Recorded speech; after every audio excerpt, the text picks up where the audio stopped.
श्रीमद् भागवत गीता सार कथा। इस भागवत गीता सार कथा में सुख दुख का वर्णन किया गया है। इस भागवत गीता में मानव के लिए हर अच्छे और बुरे कर्मों का वर्णन दिया गया है। दोस्तों, आप सभी चैनल को सब्सक्राइब लाइक करते हैं, जिसमें आप लोगों को कुछ नहीं मिलता, पर इस चैनल पर जीने की राह और ज्ञान भरी बातें मिलती है।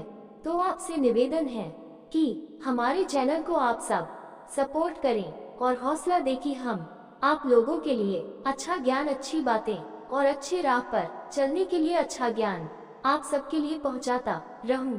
नमस्कार मित्रों, आप सबका हमारे चैनल पर स्वागत है। दोस्तों, इस चैनल पर सारे वेदों का ज्ञान मिलेगा। भगवत गीता अध्याय 4 श्लोक 38। न हि ज्ञानेन सदृशं पवित्रमिह विद्यते तत्स्वयं योग संसिद्धः कालेनात्मनि विन्दति। न हि ज्ञानेन सदृशं पवित्रमिह विद्यते तत्स्वयं योग संसिद्धः कालेनात्मनि विन्दति।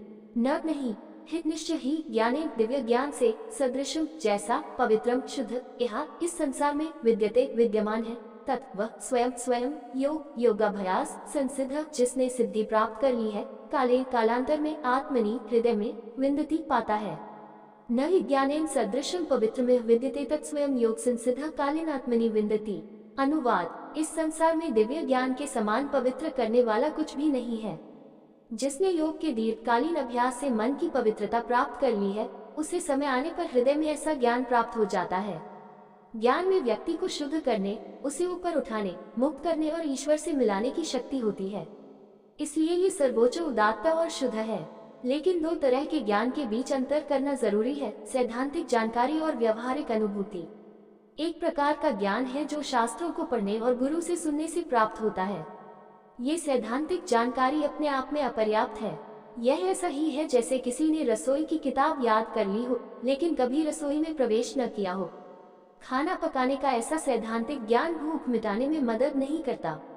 इसी तरह कोई व्यक्ति गुरु से आत्मा, ईश्वर, माया, कर्म, ज्ञान और भक्ति के विषयों पर सैद्धांतिक ज्ञान प्राप्त कर सकता है, लेकिन वह अपने आप में ईश्वर साक्षात्कार नहीं करता।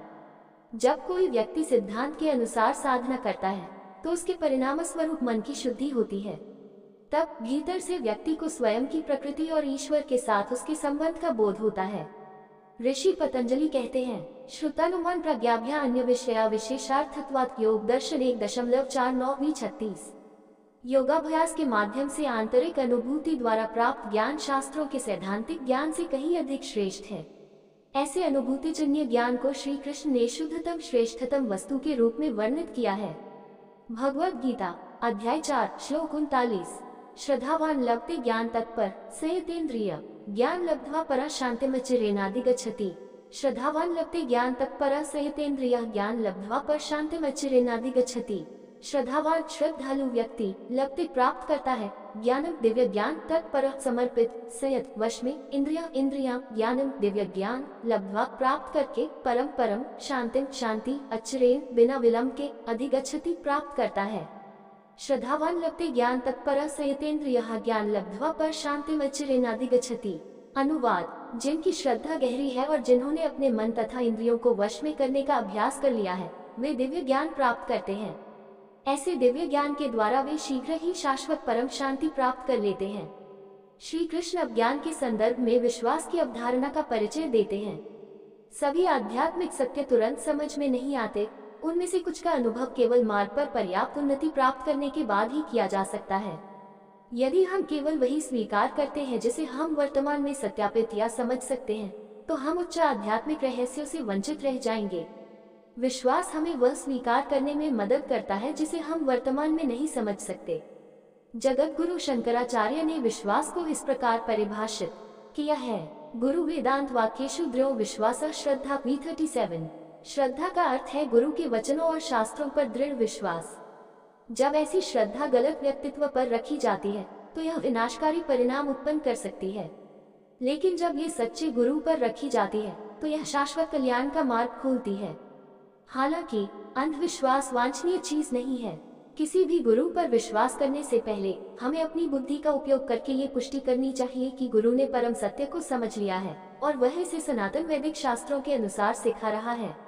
एक बार यह पुष्टि हो जाने के बाद हमें ऐसे गुरु में अपनी आस्था को गहरा करने का प्रयास करना चाहिए और उनके मार्गदर्शन में ईश्वर के प्रति समर्पण करना चाहिए। श्वेताश्वतर उपनिषद में कहा गया है, यस्य देवे परा भक्तिर यथा देवे तथा गुरु तसिते कथिता ह्यर्थाः प्रकाशन्ते महात्मनः 6.23 सभी वैदिक ज्ञान का तात्पर्य उन लोगों के हृदय में प्रकट होता है जो गुरु और ईश्वर के प्रति अटूट श्रद्धा और भक्ति के साथ संलग्न रहते हैं। दोस्तों, आपसे निवेदन है कि हमारे चैनल को आप लोग सपोर्ट करें। ये वीडियो अच्छा लगा हो तो लाइक शेयर सब्सक्राइब जरूर करें।